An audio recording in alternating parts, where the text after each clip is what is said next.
Hello, this is Lady B, and today is going to be part one of a three-part series I'm planning on doing on making your own masquerade masks. And this is an example of one that my son painted a couple of years ago. Now, a couple of years ago, I'm not sure exactly, but a couple of years ago, we decided to do a Halloween party with a masquerade theme. And we bought a whole bunch of these blanks, and everybody painted their own. And I posted pictures of the results, and I will share those pictures with you at the end of the video.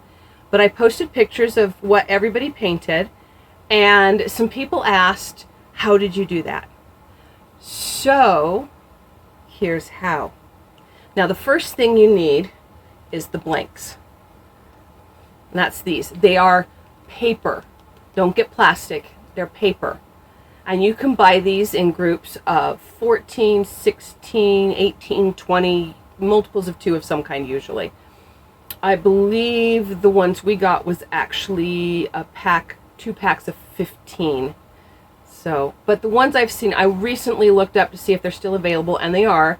But the ones available are in packs that I found were 14, 18, and 20. Which worked for what we needed, because we needed at least 20. And so we bought these, and then we painted them. I'm going to show you how. Now, the first thing, like I said, is the paper mask blank. And this type, if you want to look for this specific shape, this shape is referred to as the Columbina shape. It is intended not to cover the entire face, just the upper part of the face. Other than that, you need a primer. Doesn't have to be this one. This is just what I have. My son bought it for a project, decided he didn't like it, and gave it to me. It worked. But you do want a flat primer, either a white or a black or a gray, depending on how you plan on painting yours. I recommend, if you're not sure, just going with the white, and I'll explain why in a second. You need some type of sealer. Now, these are spray-on sealers, 2 different brands. Brand is not important in this case. Again, you probably want a matte. You can use, if you like a high gloss finish, go ahead, but I recommend a matte. Or another option for sealing it is the Mod Podge. Again, this is a matte finish. You need your paints. I have here 3 colors I'll be using today, which is the white, the red, and the green. And I will explain why in a minute. But whatever you use, paints. Now, these are really inexpensive. You don't have to use expensive paint. This is just apple barrel. It does not have to be high-end. You get a better result with a better one, but you can still get a good result with these paints. You need brushes, of course. I have a selection here that I use. The wider ones for larger areas and smaller ones for my details. You can pick these up at any arts and crafts stores. You need either the Mod Podge or some glue. Like, this is a khaki glue. It doesn't have to be this, but something that will work with fabric. And you need, obviously, some water for the paint and a palette. These are really inexpensive. You can buy this at any dollar store.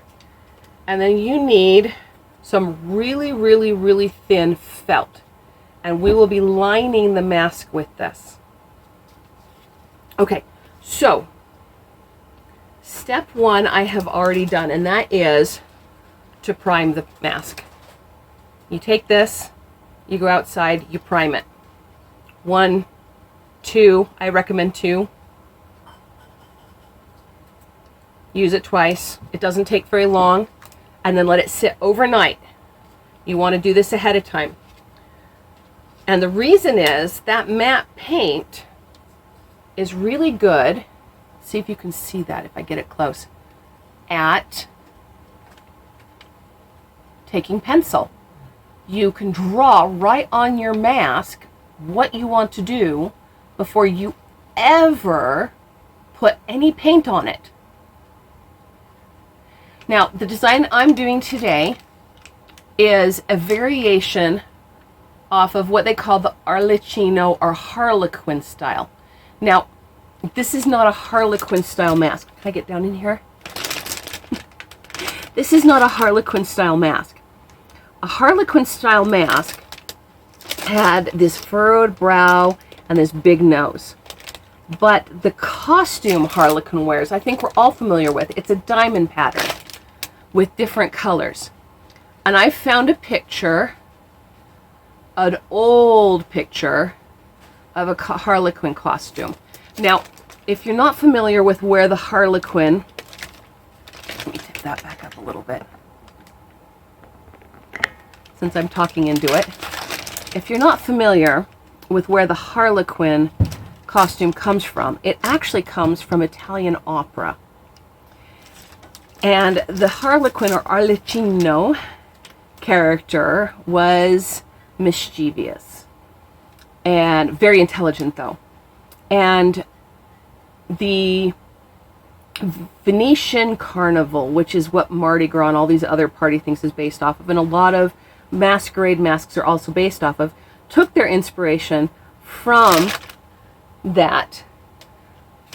And one of the most popular styles, this classic style, is this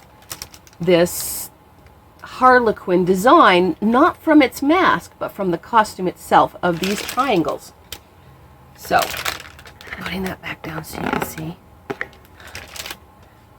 So, you can see where I have drawn these triangles. And I'll show you a picture. The picture I found, that's this really old picture, is in the common domain, so I will be showing you the picture. And I'm taking the colors and design I'm doing on this mask directly from that old picture. And we'll be doing that today. So the first thing you want to do is color blocking. You want to paint the larger areas, which means I will need my red and my green. And yes, I always shake these up before using them. It looks like that green needed to be shook a little more. And I've marked the other, again, the advantage of this pencil is, I don't know if you can see it, but I've written on it what my colors are. GR for green and RD for red. And I'm going to start with my red.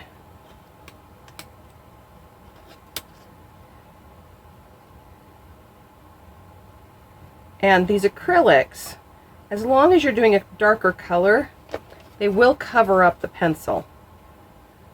But you might have to do a couple of layers. And it looks like I'm going to have to. That's actually showing through.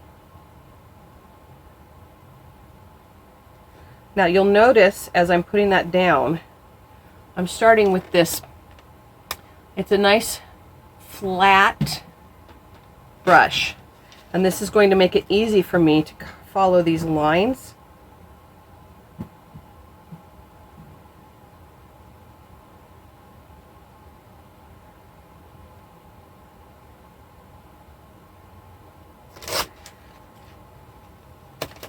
Trying to do that where you can see. And it's okay. You notice that's not perfectly straight, and that is absolutely fine because we will be addressing that later. And that is totally showing through. I already knew I was going to have to do multiple layers. Now we just have more proof. Try and keep it thin. My pencil is showing through, but that's okay because I can come back in with another thin layer. And it's better to have multiple thinner layers than one thick layer. And this acrylic dries so quickly that by the time I get this other end done, I should be able to come back to the beginning and do my next layer already. Also, as you paint around the eyes, make sure and get your paint inside. And the same with these edges. When you paint along these edges, make sure it goes over the edge. Now, I've had people ask me how I got my masks to look so good. The answer is you do a lot of coats. That was coat 2. You can still barely see the lettering through there. That means my paint is not opaque yet. Now this is where using a higher quality acrylic is an advantage. If this was a better quality acrylic, it wouldn't take as many coats. I have a cheaper acrylic here, so I'm going to have to do more coats. I want to keep painting this until I cannot see that pencil through it. And once I can't see the pencil anymore, I will know that my coats are completely opaque. So, coat 3.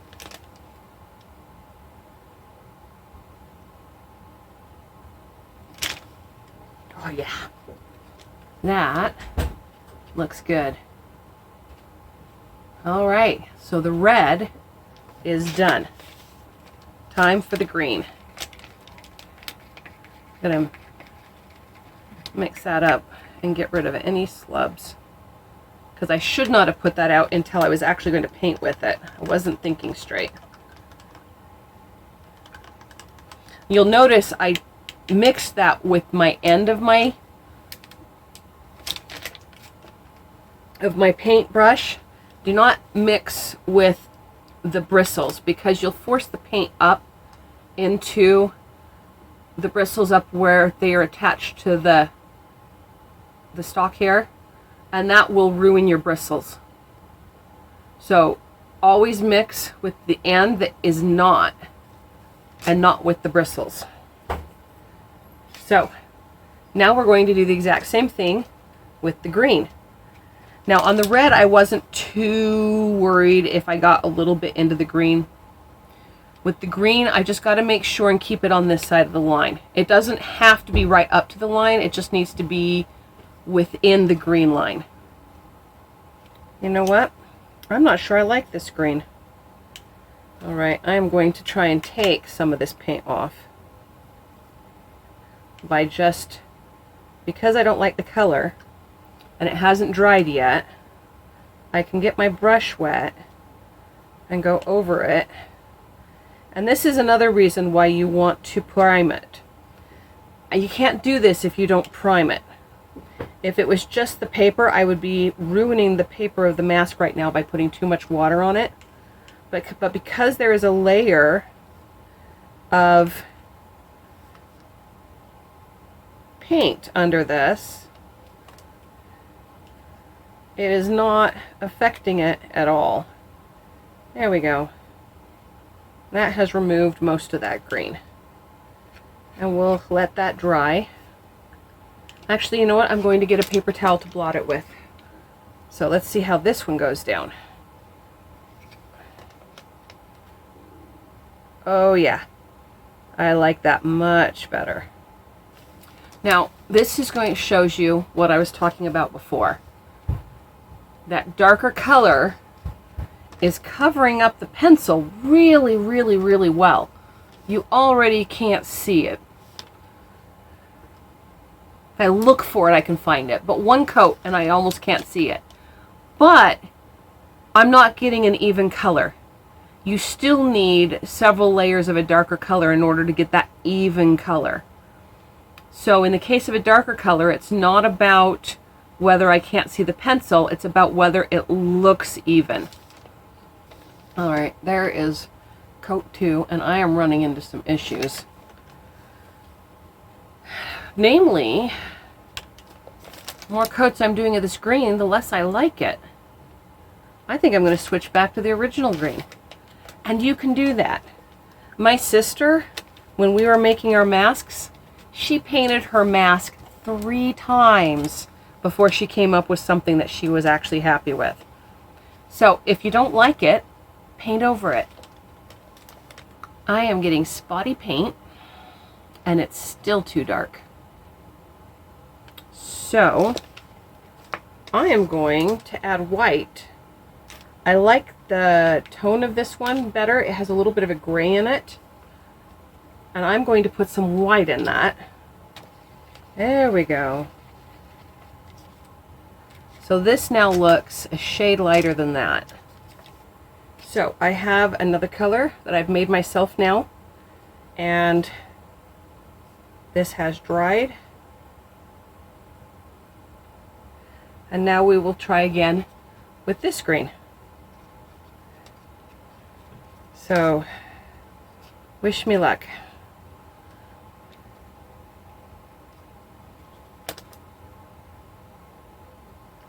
Oh yes, I like this much better.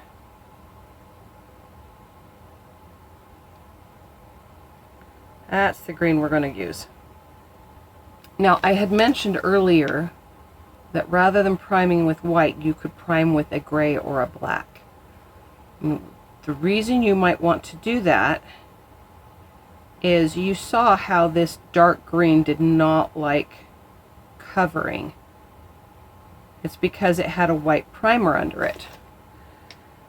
So often if you're using a darker color, if you prime in a gray, or if you're using a black, if you wanted to paint your mask black, prime with the black, you'll get much better coverage.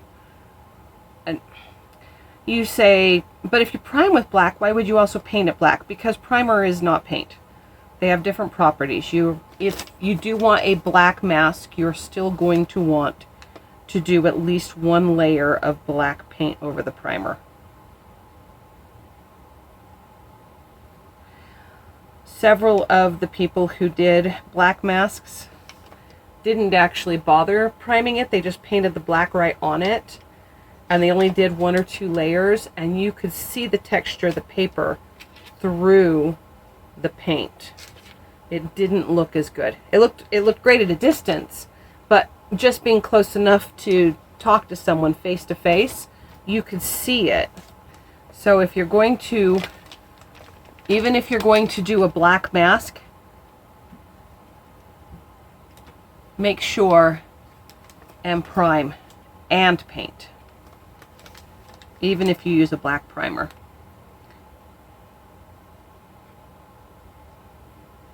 All right, that's it. Basically between 6 and 8 coats. And we have the green. And you might think, well, that looks great. You're done, right? No. No, we're not. If you look close, even with the use of my edged brush, my lines are not perfect, and you'll see some white dots in the connections. The final step, and if you look at the costume, I'll put a picture up, but if you look at the costume, you'll notice that the green and the red are divided by white lines, and the red has a line, vertical line through it, where the green has a horizontal line. So what we're going to do to imitate that now is, as soon as this green is completely dried, I'm going to take white and I'm going to draw white lines separating the red and the green, and then also around the edges everywhere there is green I will also do it. I might end up doing it here too, just to continue it, but to imitate that horizontal green I'm going to also put it around the edges, top and bottom. And that will frame it out. I will not be putting white around the inside of this, just the line down the middle. And that will frame it out. And that is what's going to give it our finished look. I'm back. I have gotten clean water, a clean paper towel, my white paint, and I have my detail brushes. Now, these are the detail brushes I would use. and they are in, this is the finest one, medium, and long. And I actually found that when you're doing straight lines, you want a longer, very flexible brush. And this just gives you a little more control. It doesn't sound like it would, but it does. And this will give me the smallest width of line, medium, and the widest for what I want. I don't know if I want to go this wide yet, so I'm going to start with my smallest and outline it. And since I'm going to have to do more than one anyway, I'm going to start with the smallest and see how I like it, and then I will go up in width as I need to. So if you're not sure what width to use, turn your mask to the inside and test your lines and your width of your brush on the inside here. I did that earlier. I don't know if you can see it, probably not, but right down here I have 4 widths that I checked to see, check my brushes to see which ones I wanted to use. So this will be upside down to you, right side up to me. I'm going to get my paint on my brush, and I'm going to try and draw a straight line following that from one corner to the other.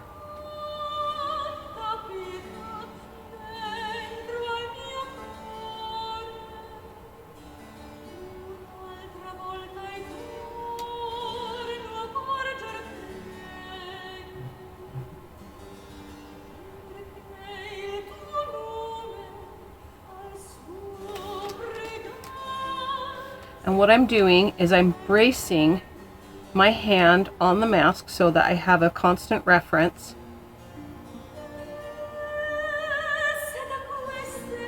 And then just drawing the brush straight toward my palm.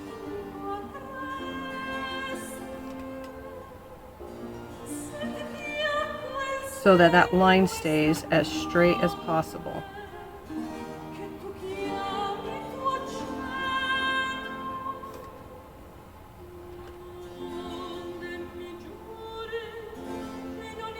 And when I have to go back and get more paint,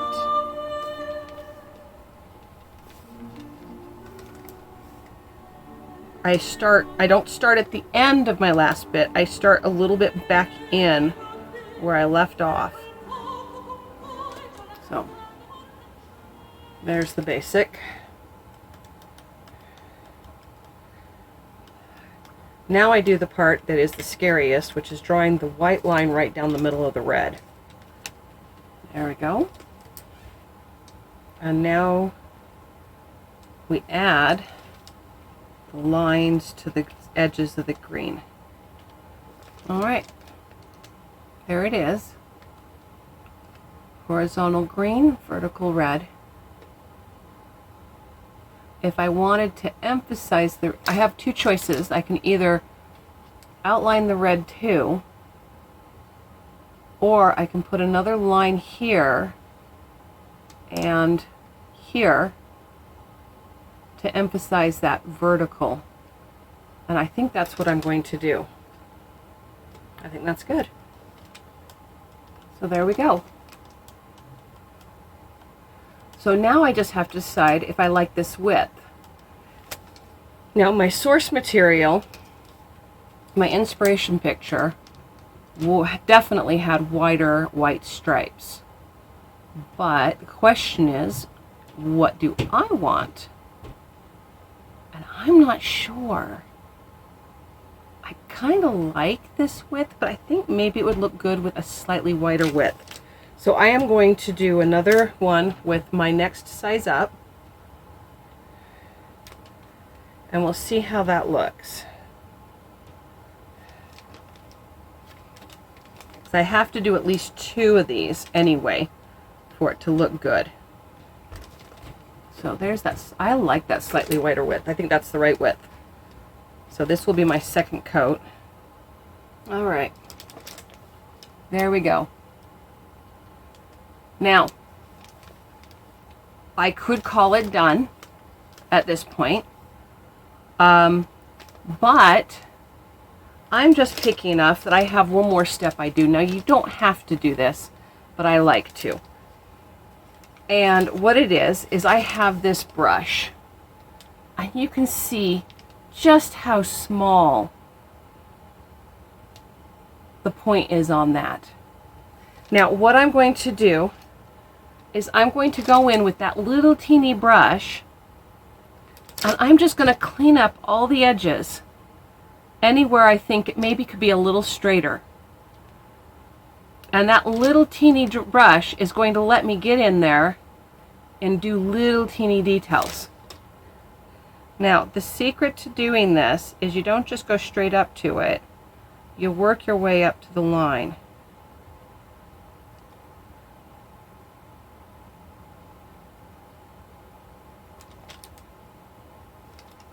Anywhere you want to straighten it up. It's about being even and working your way in. Even with this little teeny brush, you just be very careful. That's it done. Painting part anyway.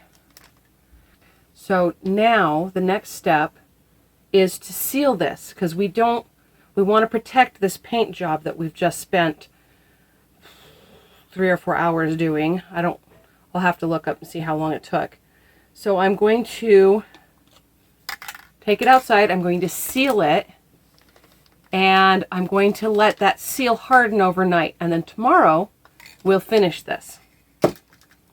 So there we are. It's the next day, and last night I did 2 coats of the sealer on it. It darkened it a little bit, so you'll want to keep that in mind. But that has dried overnight. And then this morning I went in with a little more paint, and I have painted around the edges with the color that is on the edge on the other side. So white here, white here, we have red here, and I've done red here, and then again around the eyes, red, and then red. And make sure that there isn't any paper showing. We want to coat everything. And it's just one layer. You're not going to be seeing this, but it is part of protecting the paper on this. So I should have done this painting last night before I spray primed it, but after 3.5 hours of painting, I was tired and I was done.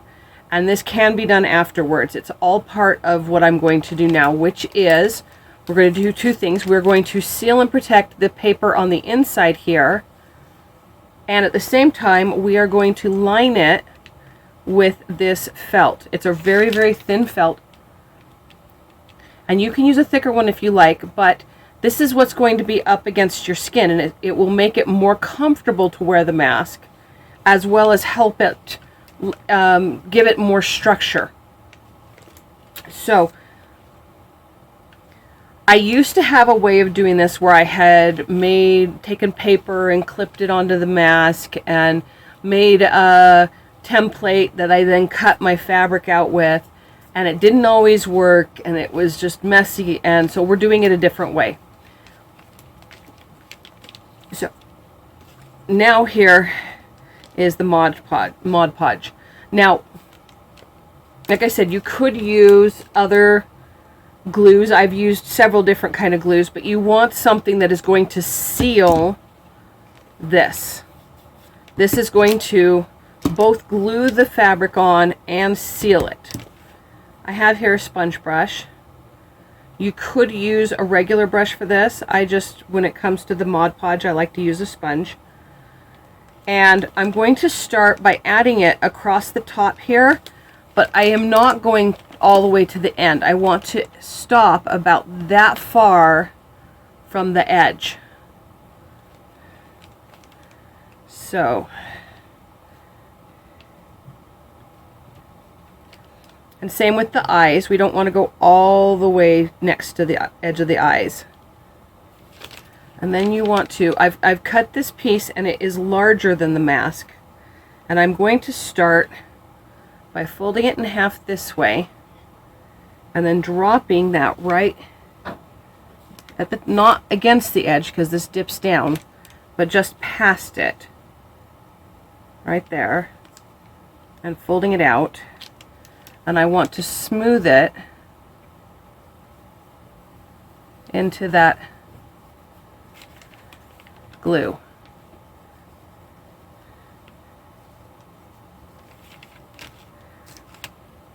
Now, I did not, the glue that I put on the nose here, I only went halfway. So now that we have put that down, we're going to add more on the rest of this. Again, don't go all the way to the edge. When we continue smoothing this down, we're going to smooth it from these corners. And this is going to cause some bunching a little bit. You do to about halfway down the eye. And then on the other side, again, halfway on the eye. Because this is a flat material going on a curved surface, we have to adjust for that. So there's going to be also a little bunching up in the center here, and that is okay. We keep going along the edge right here, and now we're going to push it from this center here over to the eye and over to the eye. And if you get really lucky, you can actually get that to lay flat. There is some give in this material, but you are going to get this fold right here on the nose, and that is just fine.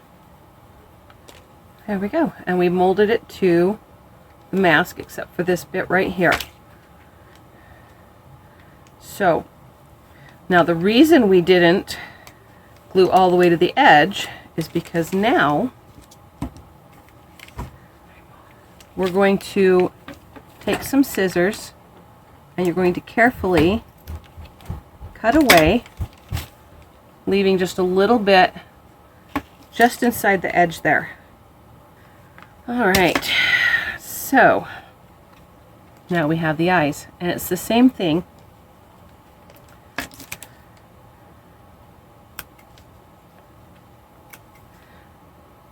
But the first thing you're going to do is cut a slice across, and this little fold that you have across the bridge of the nose is going to be cut across to connect the two eyes.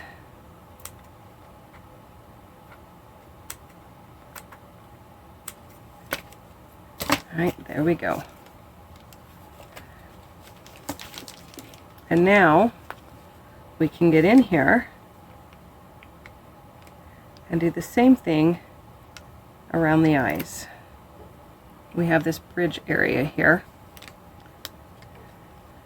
and I'm going to cut across one of them, specifically the lower one, and then trim some of the excess, but not all, on the other one.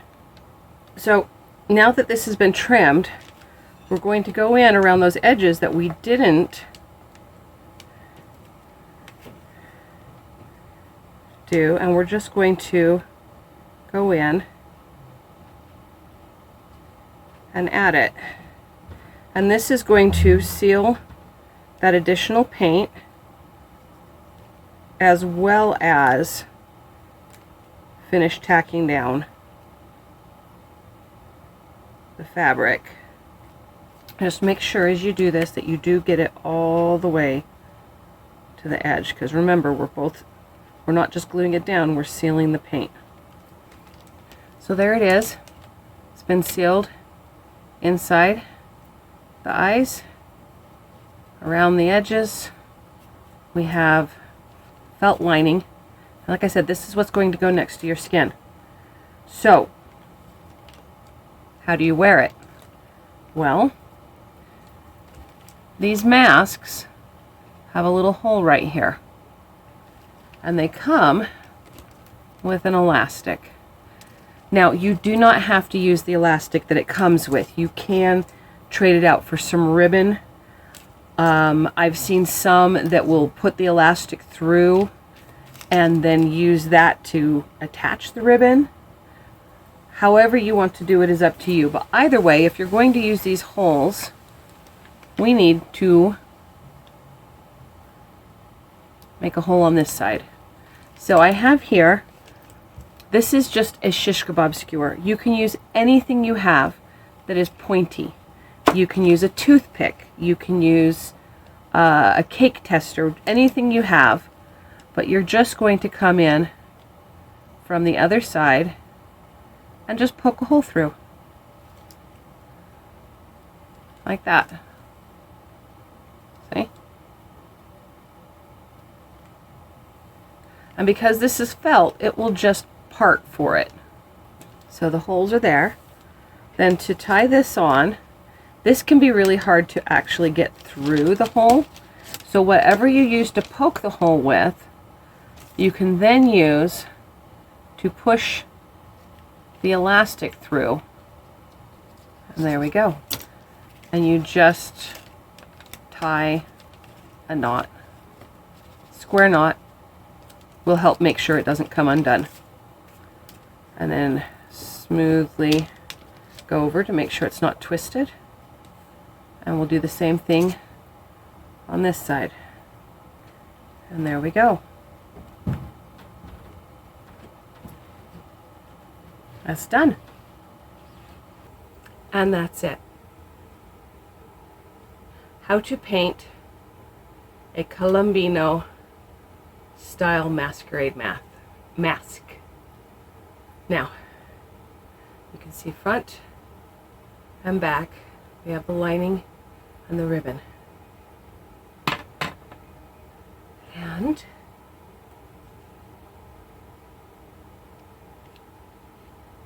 when you wear it, it looks like this. So, when you decide you would like to have a masquerade party for whatever reason, give it a try. You may find yourself having a lot of fun. This is Lady B signing off. Until next time.